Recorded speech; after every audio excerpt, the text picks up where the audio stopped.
The oven burned my face, but it was my mother's voice that made me flinch, like I'd been struck. "Lena, please don't come tonight," she said lightly through the phone. "Claire wants everything perfect. Elegant. And you always smell like yeast. Flour gets under your nails. It's not the look." I stood frozen with a metal tray of bread trembling in my hands, heat roaring against my skin. 400 degrees. Friday afternoon. Peak hour at Silvercrest, the bakery I'd built with my own scarred hands.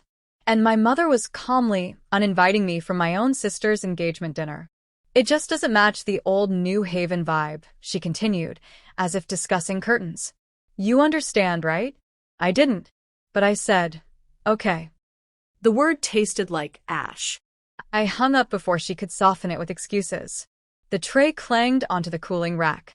Around me, the bakery breathed, ovens humming, timers beeping, my sous chef calling orders. A woman at the counter bit into a croissant, her eyes closing in real pleasure. That moment, feeding someone something real, was why I survived the 3 a.m. alarms, the burns mapping my arms like constellations.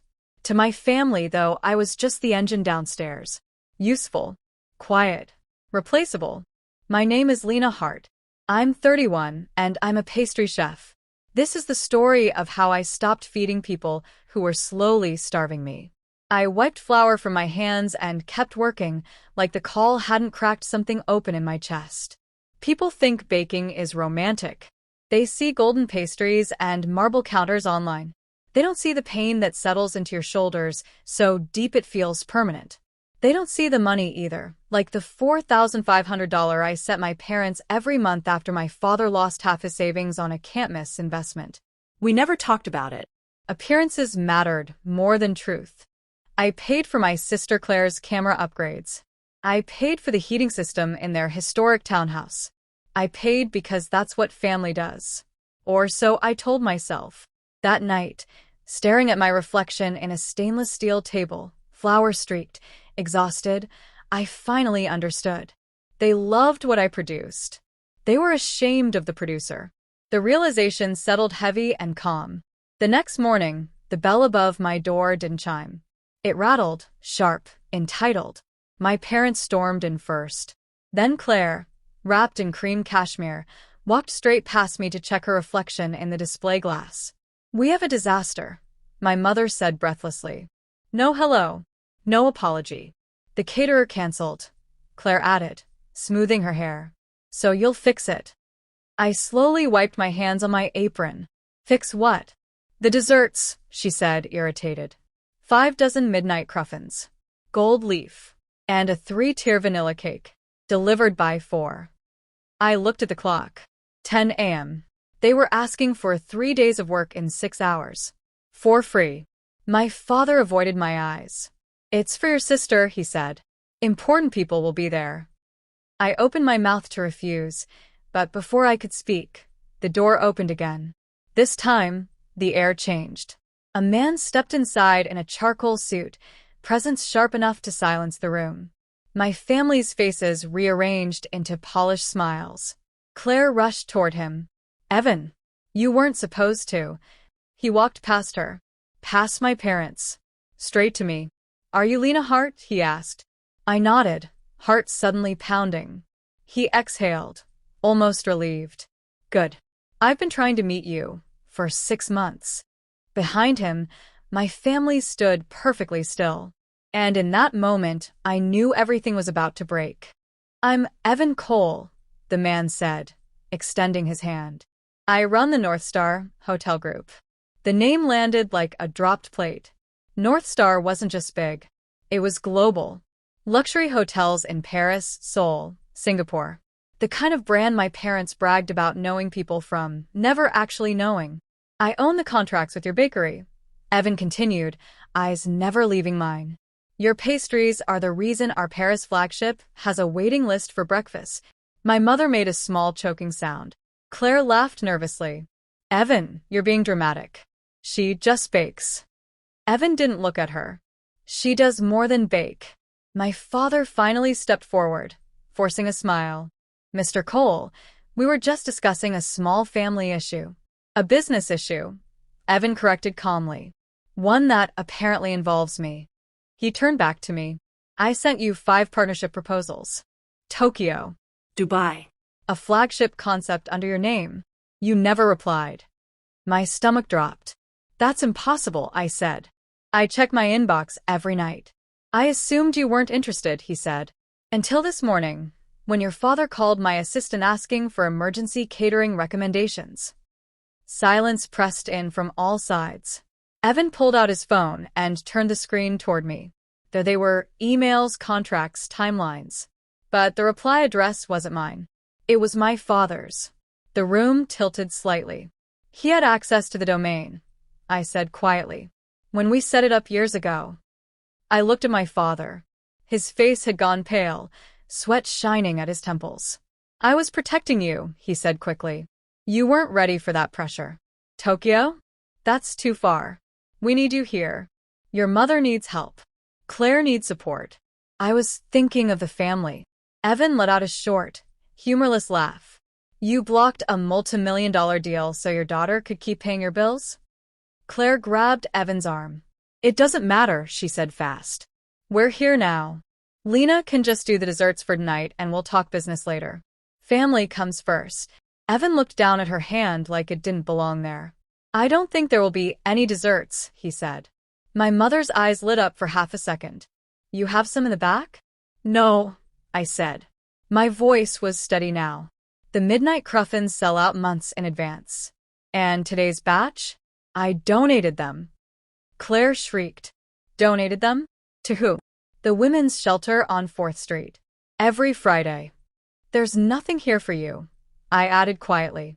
Not a crumb. That's when Claire broke. You're jealous, she screamed. You've always been jealous of me. I build a brand.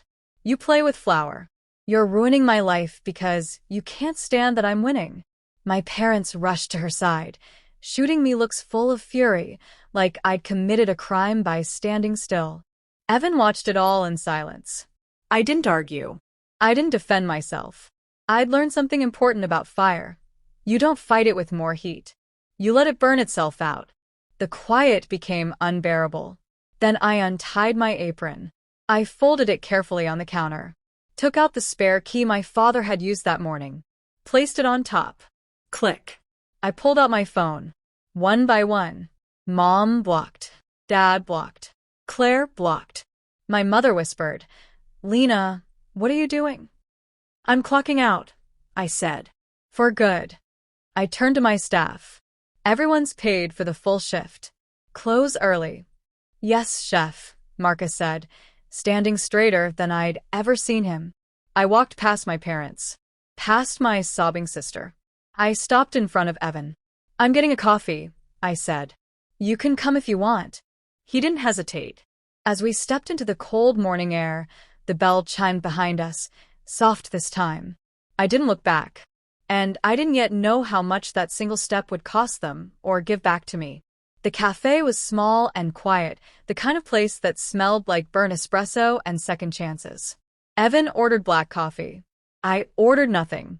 My hands were still shaking, and I didn't trust myself not to spill. You okay? He asked gently. I nodded, then shook my head. I will be. He studied me the way serious people study blueprints, not judging, just trying to understand the structure. I meant what I said back there, he continued. You're exceptional. But what your family did, that wasn't just personal. It was theft. The word landed hard. I'd spent years minimizing it. Family. Obligation. Sacrifice. I never called it what it was. I don't want revenge, I said quietly. I just want space to breathe. Evan nodded. Then let me make you an offer. No pressure. No urgency. He slid a folder across the table. Tokyo is still interested. Under your name. Full creative control. I didn't open it. Not yet. That evening, Evan ended the engagement. He met Claire in a downtown cafe. Neutral ground, public, clean. He told her calmly that cruelty wasn't something he could unsee. That the way she treated the people who loved her most revealed a life he didn't want to enter. She cried. Promised. Blamed me. He didn't waver. By morning, the engagement was over. By night, the venue demanded its cancellation fees. Without Evan's money or influence, the bills piled up fast. Claire tried to spin it online. Tearful videos. Vague captions. Betrayed by family.